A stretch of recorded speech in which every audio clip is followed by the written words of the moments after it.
Magandang araw po sa inyong lahat. Kami po ang Group 2.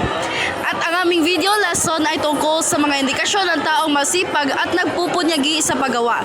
Sa video na ito, ipapaliwanag namin ang kahulugan ng kasipagan at pagpupunyagi. Ipapakita ang mga palatandaan nito at kung paano ito maisasabuhay sa araw-araw. Ang kasipagan ay ang patuloy na paggawa ng tungkulin, nang may sigasig, tiyaga at pananagutan kahit walang nag-utos. Samantala, ang pagpupunyagi ay ang hindi pagsuko sa kabila ng hirap, pagkakamali o pagsubok. Ito ay pagpapatuloy sa gawain hanggang makamit ang layunin.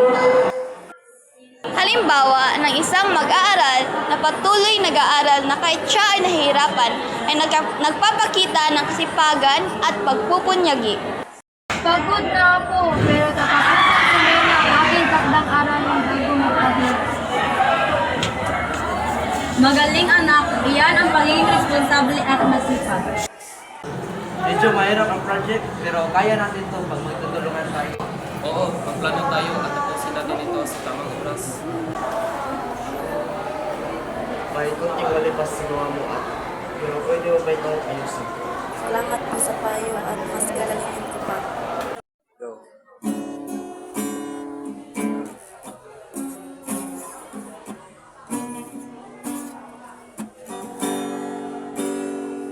Sa bawat araw, ako'y nag-iisa.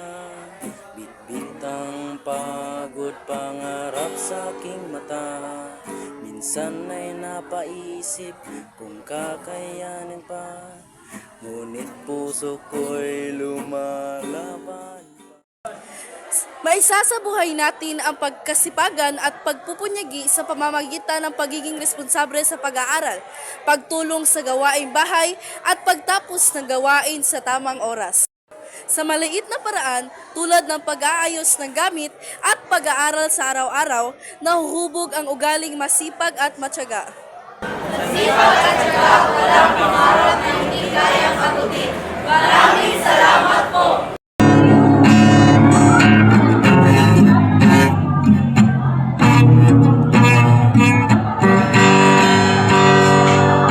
Salamat tiyaga, aking kakapitan. Kahit masaktan, di ko bitawan. Sa bawat luwag, aking naranasan, may balang araw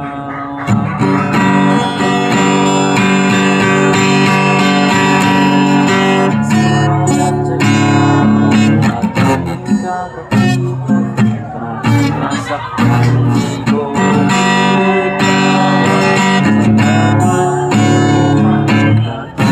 naranasan, may balang